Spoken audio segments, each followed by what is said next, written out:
Welcome, and thank you everyone for watching, either here in person at the Champaign County History Museum at the Cattle Bank, or later via the recording. I'm Perry Morris. I'm the Vice President of the museum and have done extensive research on local theater history, including Urbana's Sale family members, actors Charlie "Chick" Sale and his sister Virginia Sale. I'll be presenting tonight's program on Virginia Sale.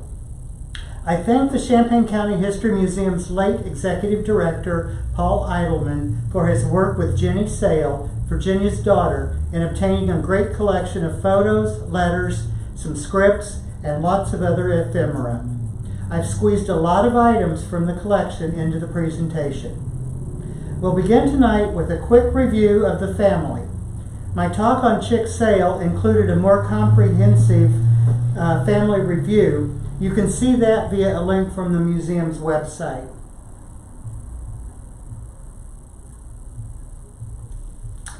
This is a wedding photo of Frank Orville Sale and Lillie Belle Partlow. They were married 8 September 1881. They moved to Huron, Dakota Territory in March 1882, where Frank established a dental practice. South Dakota became the 40th state on 2 November 1889. They returned to Illinois in 1894, settling in Urbana with their first 3 children. This is the family. We have in the front row Frank, Virginia, and Lillie, and in the back row we have Charlie, Edna, and Dwight. We have 2 family group pictures. The Sale men, they are younger, and when these were not taken at the same time, obviously. And the ladies, note that the couch that they're sitting on is in the museum's collection. This is Lillie Belle at the Washington, D.C. National Parade for Equal Suffrage, 3 March 1913. Here's a couple of pictures of Dr. Sale in his dental office. It's actually 2 different offices. I believe the one on the right is in the Knowlton and Bennett building. This is in the summer of 1913 outside the Sale family home at 606 West Main in Urbana. Okay, I'm going to run these off. From left to right, we've got Lillie holding her granddaughter Dorothea Dot McCoy, an unidentified friend, Virginia Sale, Edna Sale McCoy, Frank. On the ground, we have Charles Bud McCoy and Josephine Josie McCoy. Okay. The Urbana homes of the Sales. Dr. Sale is in front of 606 West Main, where they raised their family. The Sales downsized about 1926 to a bungalow at Buena Vista Court. And this is a picture from their 58th wedding anniversary, September 1939. And formal portraits of Lillie and Frank. Lillie Belle Partlow Sale died at age 82 on Thursday, 29 August 1940 at the family home. Funeral services were held Saturday, 31 August 1940 at the Urbana First Methodist Church. Interment was at Woodlawn Cemetery. Dr. Frank Orville Sale died at age 84 on Thursday, 10 April 1941 at the family home, just over 6 months since the passing of Lillie. Funeral services were held Saturday, 12 April 1941 at the Urbana First Methodist Church. Again, interment was at Woodlawn Cemetery. Now we'll quickly run through their 4 children. Edna Maria Sale was born in Huron, Dakota Territory, 28 September 1882. She graduated from the School of Expression at Northwestern in 1906. She married Joseph McCoy and moved to Minneapolis in 1907. Edna Maria Sale McCoy died 24 May 1987. Charles Partlow Sale, Charlie as the family called him, Chick was his stage name, was born in Huron, Dakota Territory, 25 August 1885. Charlie died after a short battle with pneumonia on 7 November 1936 in Hollywood. He was just 51. Dwight Orville Sale was born in Huron, Dakota Territory, 27 February 1887. Dwight died Friday, 13 December 1907, following a tragic mine cave-in in Bisbee, Arizona. Funeral services were held Saturday, 12 April 1941, at the Urbana.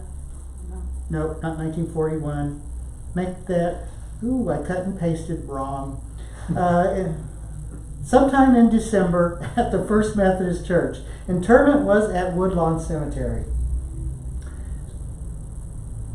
Cora Virginia Sale was born in Urbana, 20 May 1899. She was always called Virginia. She died on 23 August 1992 in Woodland Hills, California. The Happiest Mystery is a poem that her mother, Lillie, wrote for her. Lillie was a poet. Now we're going to run through some photos with the family. This is at their Chautauqua tent in Crystal Lake Park. Virginia is in white holding up the tent pole. This is a family reunion at Charlie and Marie's Beverly Hills home in June 1936. All the family except Edna and her husband Joseph and their children were present. It's a picture of Charlie and Virginia. Virginia seemed to be closer to Charlie than her other siblings. Edna was 17 when Virginia was born and had been away at school before getting married. Dwight was 12 when Virginia was born, and he had been in Arizona a year or two before he died in 1907. Charlie was living at home until after he had taken his first steps in 1908 to start his show business career. This is a letter from Virginia to Charlie. It's dated October 1911 when Virginia was 12. The family wrote many letters to each other. There's no way I'm going to read the whole thing, and you can't read it. She points out that Mama and Papa give Charlie the town news, so she'll tell you of a few things she's doing, such as raking up a big pile of leaves, setting at a fire, and roasting marshmallows. And we have two photos of Charlie. Both are inscribed to Virginia. Best wishes to my dear little sister Virginia, and to my darling sister Jenny. Interestingly, he spelled Charlie in two different ways. And we're in Hollywood now with Frank, Charlie, and Virginia visiting. And I don't know why Lillie wasn't in the picture. I'm sure she was on the trip. Now we're going to run through some photos of Virginia. And many of these are undated. We have baby Virginia with Lillie and the two others where she's a little older. And we've got two shots of Virginia. Virginia at it's actually a fake fireplace if you look close enough. This inscribed photo from Virginia accompanied a Christmas package. Two shots of Virginia. Here's Virginia at the Pelham House, the Sales Pelham House in early 1920s. I think it was Charlie's house, I'm not 100% sure. Virginia and castmates that were touring in an unnamed show. And Virginia in a car in California. And Virginia and Mary Yearsley. Virginia and Mary Yearsley, her lifelong friend. They were neighbors growing up on Main Street in Urbana. This photo was taken on a visit to Capistrano, California in 1930. Here we've got Virginia on a trip to Europe. It's not dated, but I do believe these were taken when Virginia was overseas entertaining the troops during the war. And here's Virginia with a group of soldiers appreciating her after a show. This could be overseas, or it could be a show at the Hollywood Canteen. And here's Virginia in Longview, Texas, 12 January 1965. Very likely on a tour of Americana. She drove thousands of miles touring her one-woman shows. And we're going to talk a little bit about her education and when she went to New York. Virginia, after graduating high school in 1917, attended the University of Illinois for 2 years. She joined the Delta Gamma sorority and the Zeta Phi Eta honorary speech sorority. She decided she wanted to go on stage and convinced the family to send her to the American Academy of Dramatic Arts in New York City.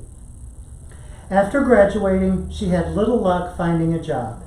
She finally got a little walk-on in Montmartre and one line in Lightning, and worked as a waitress to afford to eat.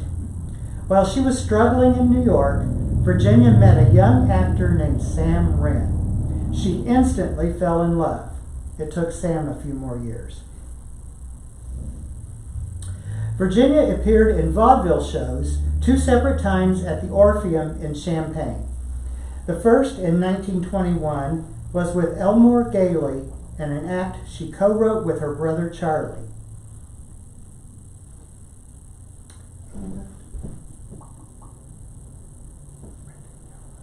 You know, I may have left out a slide.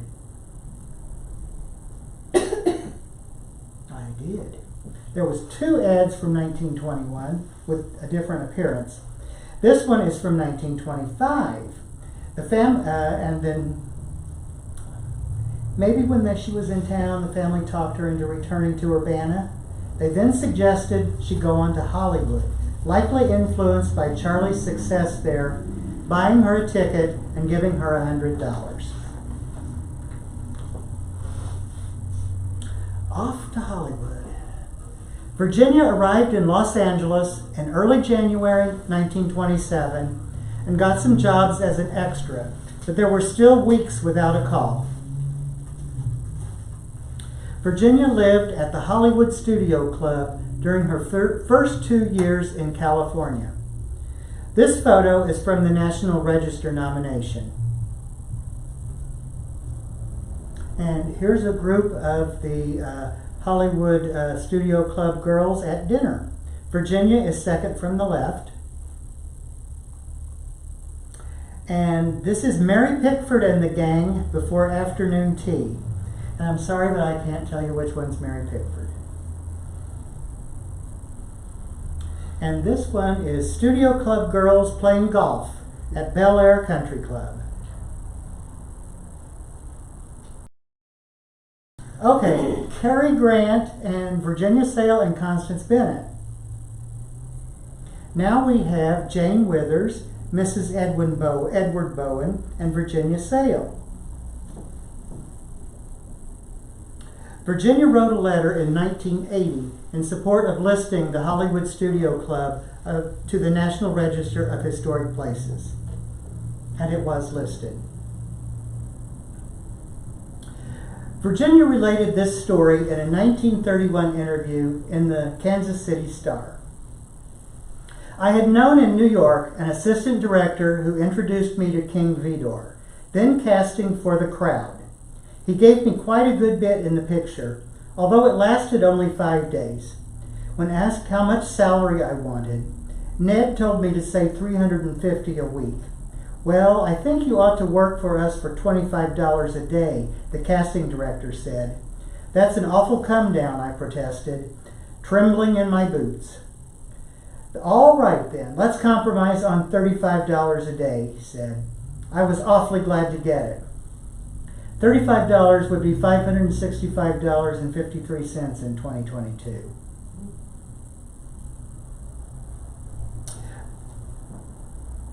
Virginia also had the part of Fifi in Legionnaires in Paris, shot and released in 1927. She also got a good part in Vilma Banki's So This Is Heaven. She refused to take advantage of being Chick Sale's sister to get work. Through hard work and her own initiative, she got more and more jobs, increasingly as old ladies and other characters. The Internet Movie Database lists 5 films released in 1928, then 9 in 1929. and this would not have included work as an extra. Here's a series of movies that we have corresponding photos in the collection. So here's Virginia with King Vidor during the filming of The Crowd in 1927.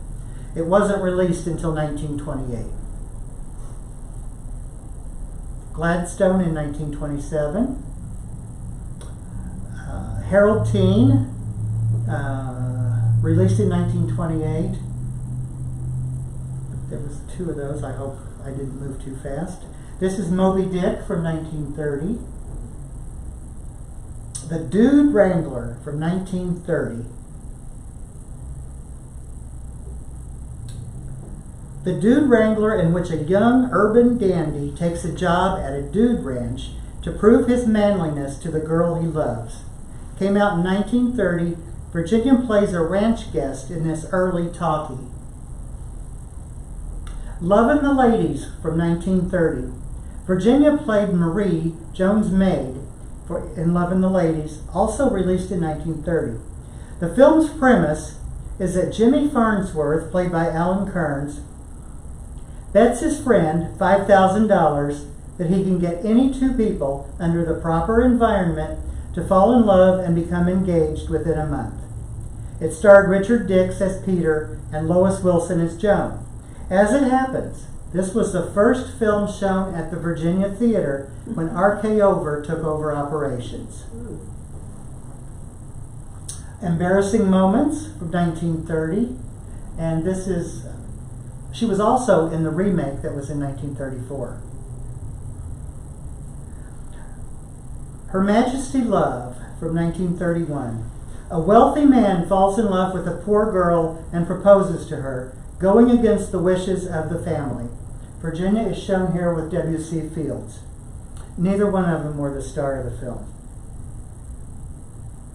Too Young to Marry from 1931. Many a Slip. Virginia Sale played Smitty, released in 1931. It was a comedy that centered on the question of whether a man's wife is or is not pregnant. And let's see, she's with Slim Somerville. Another picture with Slim Somerville. And this is with Joan Bennett. My Past from 1931. The Iron Master, 1933. The wealthy owner of an iron foundry dies, and his greedy heirs are outraged when they find out that he left his entire estate not to them, but to the foreman of his foundry. Smoke Lightning from 1933. Madame du Barry from 1934 was a historical film loosely based on the life of Madame du Barry, the last mistress of King Louis XV of France. It starred Dolores Del Rio as du Barry and Reginald Owen as Louis. Harvard, Here I Come from 1941. Bad Man's Territory. Virginia played the part of a townsperson named Meg in Bad Man's Territory, released in 1946. The James Gang, after some gunplay with a posse, head for Quinto in a section of land not part of the U.S. Anyone there is out of the reach of the law, so the town is filled with outlaws. And another from Bad Man's Territory. And yet another one from Bad Man's Territory. Now I've got some bonus pictures. I've got 7 of them. I'm calling these bonus pictures because they're from films, but they're not identified. I wanted to show them anyway. They're in the collection. This one actually has a chick in it, but I don't know what film it is.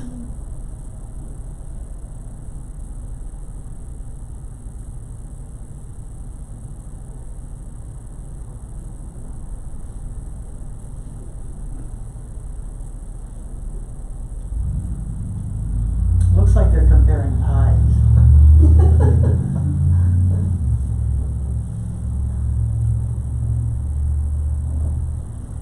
Virginia continued her movie career playing character roles and performed at the Hollywood Canteen. She was in 54 films released between 1930 and 1935. Virginia performed Americana locally and had taken it on the road for jobs between films, then television. Radio was also a good fill-in job. Virginia gave up her road show when the twins were born in 1936. That didn't last long, though, as she gradually took on more and more bookings, though. Virginia played more than 300 character parts in the movies. Her movie jobs dwindled in the 1940s, with a few in the 50s, to be replaced by television work. She had a part in One Man's Way in 1964, How to Succeed in Business Without Really Trying in 1967, and Big Daddy in 1969. The last movie credit listed in IMDb was for the role of a bingo caller in Slither in 1973. That film's story was about a car thief on parole from prison, intending to go straight, but ends up in a wild goose chase for stolen cash, along with a small-time band leader and his wife and a friendly, free-spirited woman.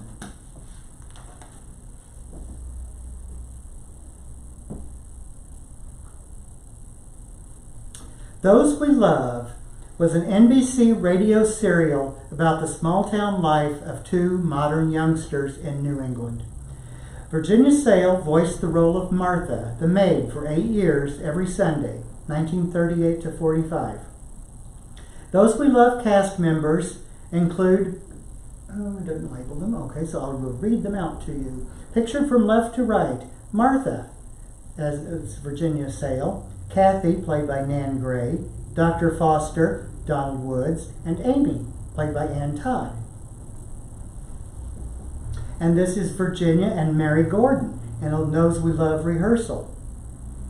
There does not appear to be any connection whatsoever, except maybe the title, between the radio show and the 1932 movie by the same name in which Virginia had a small part.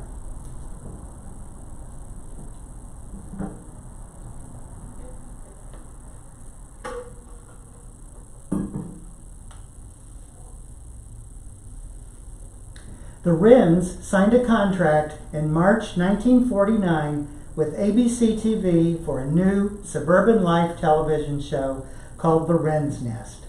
All four of the family members, Virginia as Mama, Sam as Papa, and the 13-year-old twins, Chris and Jenny, appear in the 15-minute show.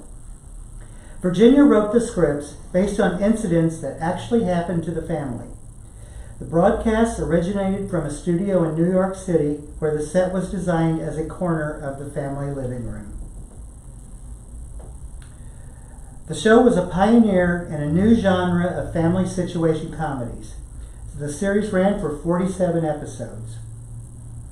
One reason the Wrens thought up the television show was because Virginia's touring had built back up to an exhausting pace. The show allowed them to live and work in one place and to be closer to the children. Here's Virginia in a Mountain Dew commercial. Virginia's the one on the right. These characters could have been used in either video or print ads. Virginia did both. Here Virginia is portraying an elderly lady driving around in an invisible car in this Gulf oil commercial. And this commercial was set in a diner. Here's Virginia at the makeup table. Virginia was a master of characterizations. She did her own makeup for her stage shows, but would have had a makeup artist helping for her movie and television roles.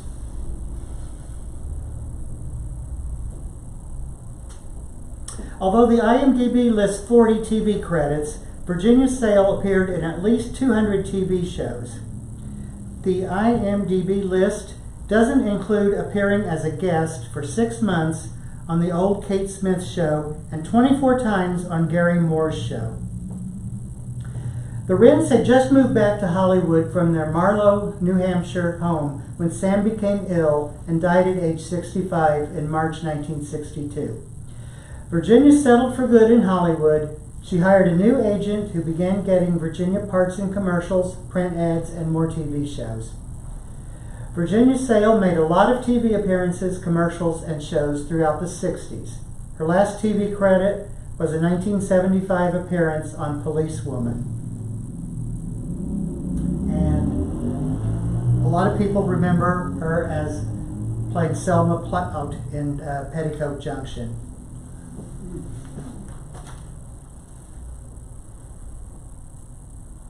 Now we're going to talk a little bit about her one-woman shows. Virginia created a stable of 20 or more characters and wrote monologues for them. Virginia possessed a remarkable talent to create characters using her facial expressions and vocal nuances. She added appropriate costumes, makeup, and maybe a wig, glasses, or a cane. In a 1975 story in the Los Angeles Times, Virginia said, "I can do an accent from any part of the country except New York's Brooklynese. I never could do that. I guess because I don't understand it." Interestingly, though, her husband Sam Wren was from Brooklyn, but had lost his accent by the time they met. Virginia used her characters to assemble a one-woman show called Americana that she toured extensively across the United States for several years. She mostly performed on a bare stage, maybe a chair or table, and a few hand props. She chose 5 or so monologues to present in each of the Americana productions. The remainder of the evening would be the longer Dakota Fever monologues. There was also an accompanist and a musical interlude or two.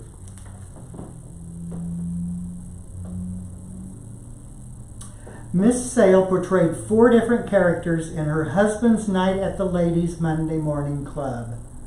With a change of hat and facial expression, she switched from the rasping voice president to the buck-toothed treasurer who fumbled in her purse for her report, found her grocery list and a betting ticket, and then reported extemporaneously that the club had $3 and some cents, mostly in IOUs, and a Dewey button. The twittering visitation and cheering up chairman, who said her job depressed her, and the guest speaker on charm, who simply blubbered with personality. Traveling on the Illinois Central, Virginia plays a mother trying to keep her unruly son under control, traveling from Rantoul to Gilman, going home after a visit with relatives. And as an old-fashioned schoolmarm, Virginia's character leads the toothbrush drill and breathing exercises. These 2 characters are not identified. 3 more of Virginia's Americana sketches include The Life of the Party, where Virginia portrays a giggling, always talking young woman who annoys rather than impresses the new man in town. Mealtime in Indiana finds Virginia impersonating an Indiana housewife trying to get ready for the Ladies' Guild and still serve her family their dinner. 3 o'clock in the morning finds Virginia as the weary hostess trying to hasten the departure of guests who have overstayed their welcome. On the left, Virginia is shown warming up the audience before a show, and on the right, another of her characters. One of Virginia's most popular acts was her imitation of Chick, with his ambling walk, horn tooting, tobacco chewing, and comic slapstick. She typically did not include it in the printed program, but often used it as an encore. Virginia performed Americana in Champaign and Urbana twice. On 26 March 1947, she presented it at the University Auditorium. This appearance was covered by Life magazine. One photo shows her taking a bow after the show, and the other she is greeting guests. Miss Sale presented her 1952 appearance in Champaign as a memorial show for her parents, the late Dr. and Mrs. F.O. Sale.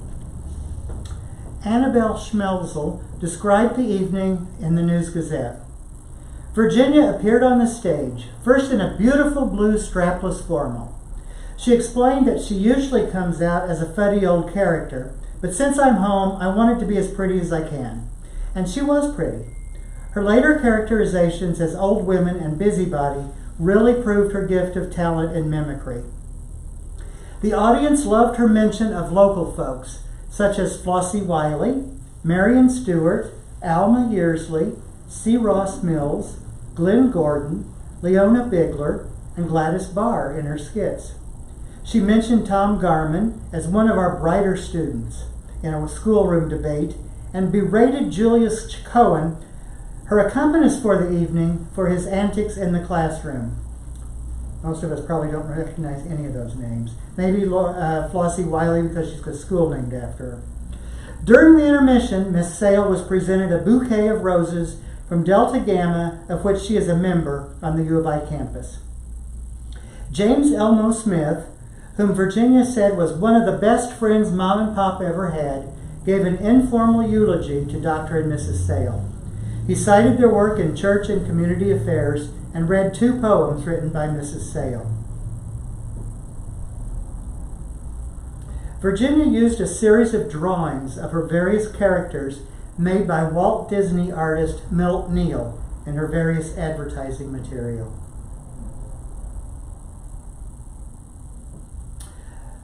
The collection of Americana monologues was collected in book form.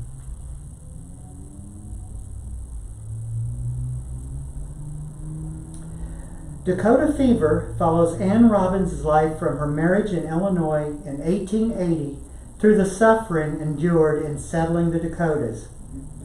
Virginia Sale wrote the monologues using her Aunt Anne Robbins' diary of her time in the Dakota Territory. These are 2 of the characters from Dakota Fever.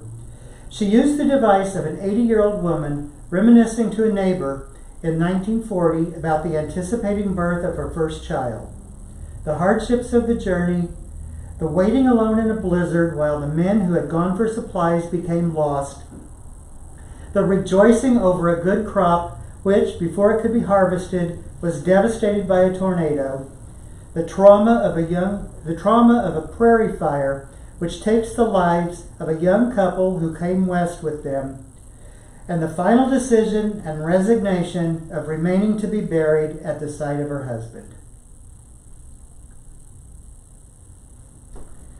This image is from The Women in Lincoln's Life. It was a later group of related monologues written for Virginia by Raymond Romero. Virginia became intrigued by a play called Mrs. Lincoln, written by Raymond Romero, that she had seen in Hollywood. She and Sam were living in New York at the time, but she wrote to Romero about the possibility of turning it into a monologue for her. Many years later, their paths crossed again when they discovered they were neighbors living in Hollywood, and the project was revived. Virginia portrays Nancy Hanks, Sarah Lincoln, Anne Rutledge, Mary Owens, and Mary Todd Lincoln. We only have 4 of them here, and Sarah is the one on the left. A further script that I don't think she performed too much was called I Remember Lincoln. Virginia portrays the elderly grandmother, Grandma Willoughby, reminiscing to her young visitor about Abraham Lincoln. Now we're going to talk about Sam and Virginia. This is their wedding picture. Sam Wren was a stage and film star. He played in summer stock and was on Broadway with the Theater Guild before going to Hollywood, where the 2 met again. Recall they met briefly in New York. Sam and Virginia spent time in both New York and Hollywood for their work. Sam Wren and Virginia Sale were married 2 April 1935 at the home of her brother, Charlie, and sister-in-law, Marie, in Beverly Hills, California. Virginia had gone to Hollywood at the behest of the Fox studio to work in pictures. The couple would be based in New York. There's a family picture of Virginia, Sam, and the twins, Chris and Jenny. Sam Wren served in the Air Corps in World War II, then served a 6-year stint as Executive Secretary of Actors Equity. He also produced and directed, was an executive at both Warner Brothers and Columbia Studios. He acted as Virginia's personal representative. Virginia's movie roles picked up again, but with supporting roles. She generally wasn't required to be on set as much as the leads, depending on the role, of course. She was also doing radio work. Virginia had taken up doing her one-woman shows to have work between her radio and movie roles. They proved immensely popular and took her on tour all over the country. She gave over 6,000 performances in the U.S., Europe, and to the armed forces during the war. Here we have Virginia and Sam with Charlie on the other side of the car. Here's Virginia on her patio and having lunch with the twins, Chris and Jenny. Here Virginia hugs the twins amongst a group of children. We have Sam, Chris, Jenny, and Virginia outside their new house in Ossining, New York. Views inside the Ossining house in 1948. The parlor set, originally covered in horsehair, is in the museum's collection. Here's a selection of Wren family Christmas cards. They almost always use family pictures. Here's another 3.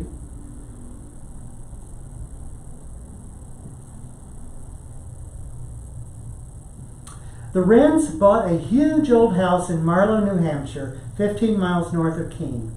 They operated it as an inn several months of the year and had intended to make it their retirement home. The Wrens had just moved back to Hollywood from this house when Sam became ill and died at age 65 in March 1962. Virginia then settled for good in Hollywood. She hired a new agent who began getting her parts in commercials, print ads, and more TV shows. Virginia Sale's obituary in the Los Angeles Times noted that by then she was doing television almost exclusively. She likened the auditions to a gathering of old friends, actors and actresses she had worked with on stage and in films 20 or 30 years ago. She said she learned to wear a white wig to appear older, which often helped, but she did lose out on several jobs to other granny types because I can't take my teeth out. Virginia visited family and friends many times in Urbana, often passing through on her way to another stop to perform her one-woman show. Here she is driving away from her friend Mary Yearsley's house in Urbana.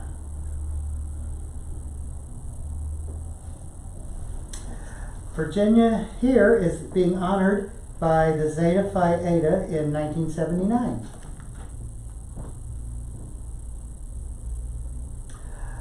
I'm not sure who everyone is in the black and white photo, but I do spot Charlie's widow, Marie, though. And the other picture shows Virginia at age 84 with Chris and Jenny at the Motion Picture Country House in 1983.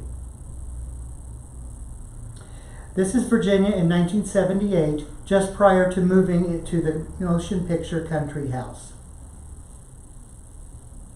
This clipping from Screen Actor magazine, spring of 1987, shows Virginia in her hospital room at the Motion Picture and Television Country House in Woodland Hills, California. This note is from Jenny and Chris. Virginia Sale Wren died from heart failure on 23 August 1992 at age 93. She was buried next to her husband in Arlington National Cemetery with a small graveside service that included her daughter Jenny reading a poem that Virginia's mother Lillie Belle had written to Virginia in 1937. The end. Anybody have any questions? I had a question. How often or how many movies did Chick and Virginia do together? You mentioned one. I just wondered Well, if others. They're excuse me, the IMDb database, that's redundant. The Internet Movie Database does not have the same title in both of their listings.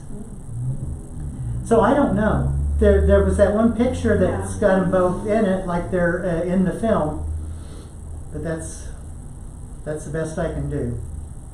So, Virginia only studied 2 years here, right? University. Yes. So, did she drop out or moved out? She moved on. Okay. She wanted to get some more dramatic training. Okay.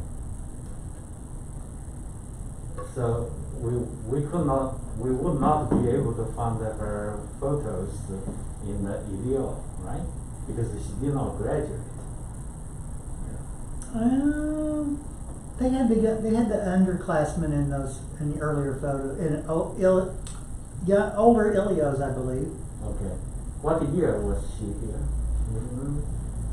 2 years. I don't remember. Okay. I wanted to check the years. It would be between 18 and 1919. That's when she'd be 18 and 19 years old. That sounds reasonable. Yeah. She was born in what, 1900? 1899. Oh. So did she come back here often in Yes. later life? Frequently she came through, yeah.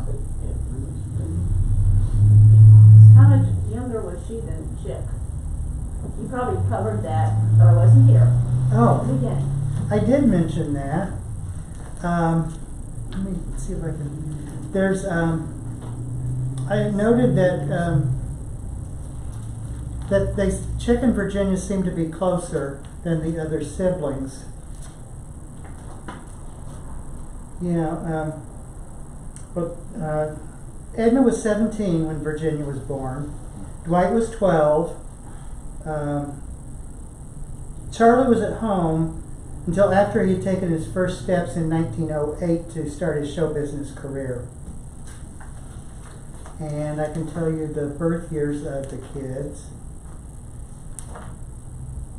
Edna was born in 1882, Charlie in 1885, Dwight in 1887, 14 years. and then Virginia in 1899. So her performance or movie career did not start when she was here, right? No, So yeah, because she started around 1930, right? no, 1917. Then 1917. No, I'm sorry, 1927. Yeah. 1927 So when, she was here before that. right, Okay.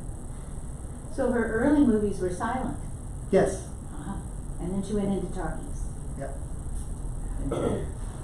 And I read this afternoon that the movie she was in with W.C. Fields was his talkie debut. Oh my, That was okay. his first talkie. That was interesting. And I thought that picture of W.C. Fields looked exactly like Edgar Buchanan. Yes. It looked like Uncle Joe, didn't it? Yeah. But I went and looked, and he was not, Edgar Buchanan was not in the film. So No, he he would have been wasn't. younger then, too. So. Yep. They couldn't Mr. Morris, I was wondering, you mentioned that like her Americana sketches, there's like a collection of them in text form. But I tried looking for videos or something. Have you ever seen these things being performed? Nope. I would love to. Right. It'd be great if there was some lost footage or something somewhere. Right. But no, haven't seen a thing. Because the way you describe her career, it seems like she was doing a bit of films and then somehow hitting some sort of slump or something using this character sketch where she has full creative control. Yes. And then it kind of is this transition between her early film work and then when she's going on to television. And even, can you tell a little bit more about the family thing they did together with her husband? The Wren's Nest? Yeah. I don't know a whole lot about it. If there's scripts somewhere, they weren't included in our collection. There is a couple other archives of Sale family things. I wouldn't think neither one of them would be, the wren's nest would be in either one of those. One of them is Chick's wife gave to some place in, I think in California. Right. But no, it was one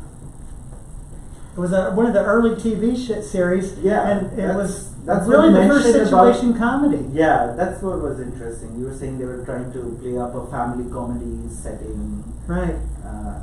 And it helped too. I don't know how Virginia did it. She really loved her family and wanted to be as close to them as possible, yet she found time to travel all over the country, thousands of miles. She made movies on the one coast, TV and radio on the other coast. I don't know how she did it. Perry, early TV series, hardly any of those were saved, is that correct? I think that's probably true. Okay, so there's And not, it was through ABC. yeah, okay, not much chance of, Yeah. ABC might have something on it, but Yeah, I don't think there's much chance. because they didn't do reruns until, that's when they started saving it. reruns were, I Love Lucy started the reruns in, what was it, 50 something? Yeah, 52, 50-something. 53? So what year was the Wren's Nest? 1949. 49. It Yeah. was really early. That's early TV. Yeah. Yeah. Yeah, they may not have taped it at all. Yeah. Or Because it would recorded have it. been live, yeah. Yeah. Yeah. That's too bad. Yeah, absolutely. Or, gosh, it would have been nice if they'd even done a sound recording. Yeah. Yeah. Anything Probably- else? Probably none of her radio is around either. I don't Recordings think of so that. either, yeah. And I never heard anything about her doing a record. Chick did a couple of records. Mm. And I actually have one. Really? Yeah, which is kind of fun. You mentioned the museum, that they had the couple of the pieces of their home, Yeah. the furniture. Where's the museum? Here, it's our collection. This museum. Yes, they're not on display. They're out in the warehouse. Oh, all right. Is it her mother's home or is it hers and, Well, based on that picture yeah, of the with them sitting on the sofa, this is what I think the provenance is. They were in Frank and Lily's house. When they downsized, Virginia took them off to her new home in Ossining. oh, And then I don't know, I doubt that she had room for them in the country house, the actor's country house. So I don't know where they were during that period of time. So after her husband died, she had to sell the house in Vermont, Well, the I inn. didn't include that in here. Actually, they sold it before Sam died. They had Okay. decided to move Yeah, because it was too expensive. It Yeah. cleaned out their savings. yeah. They just weren't making money on it. Yeah. yeah. Were they thinking this was gonna be kind of like a Holiday Inn? I guess. That's what it sounded like. Yeah, the white Christmas type thing. But yeah, they didn't operate it year round. No, it said April to October or something, Yeah. April, October, yeah. Yeah, so So it's no longer in the family, it's just. Oh, no. Yeah. I assume it's still there, but who knows if it's got the same name. I didn't try Google mapping it to see if it. I think we have the address. Mm-hmm. Are the Sale homes in Urbana still here? Yes, they certainly are. The one on Main Street doesn't have the gingerbread porch anymore, and it's got that light green, I'd call it asbestos siding on it, and the Court Buena Vista cottage is still there too. Mr. Morris, did any more members of the Sale family, did they join the entertainment or the movie world? Or was it just them? Just the two. I think it was basically the two. I didn't mention it in the talk either. Chris and Jenny, the kids, actually appeared in like 25, 30 films themselves when they were young, but neither one of them pursued that career. Right. If Dwight had lived, he probably would have gone into show business, because like Chick, he liked to entertain his co-workers and they loved it. Right. He was the one who died in the cave-in somewhere. How old was he when he died? He was like 20. How old would Chris and her two kids, how old would they be now? Now? Yeah. They were born in what, 36? Oh. I think 36. 36, yeah, Oh, okay, 36. okay. I'm not sure they're still alive. Maybe not. Yeah, they're not our age. They could be rather elderly. Chris worked for newspapers. He worked for the New York Times and some other places. He was bureau chief at different places, and he spent quite a bit of time in Moscow. And he wrote a memoir based on his cat living with him in Moscow. That's kind of fun. I've got a copy of it. Yeah. And Jenny, I think, was living up in one of the suburbs. I can't remember which. I think she was like a hearing specialist or An audiologist? something like that. I think she worked in the schools though. Oh. Oh, testing hearing. Yeah. Or a therapist or something. Yeah. They were quite a unique family, really. Absolutely. Mm-hmm. Anything else? Virginia never married again then? No. And neither did Marie, Chick's widow. Did they remain close? I think so. They both lived in Hollywood. Yes, they were close to each other. Yeah. So Chick and Sam Rand both died young. Well, Sam was 62, but that's still young. That's young. Young now, but It's not very young now. then. Yeah, and then compared to Virginia living to 93. Yeah. Right, yeah. But I don't know what kind of genes Sam had, but Lillie, Belle, and Frank both lived to be in their in their 80s. Ms. Morris, how does the museum get this collection you keep talking about, which you base this presentation on? Well, a former executive director who has since passed away, somehow he got word about Jenny Sale having this collection, and he made contact with her and asked somehow if she'd be willing to pass it on to the museum here in her mother's hometown, and she did. She ended up doing it. Okay. So we've got,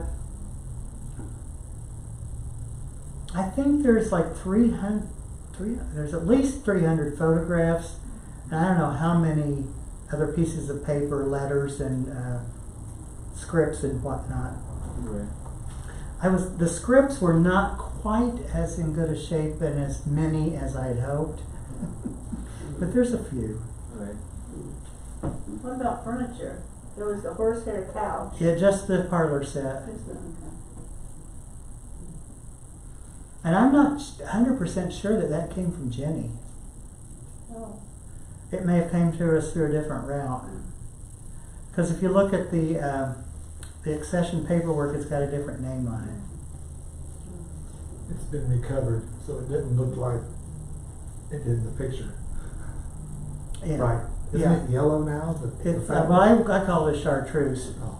Yeah, but either Virginia or Jenny had written on the back of it that it had been that they recovered it in a something more popular at the time.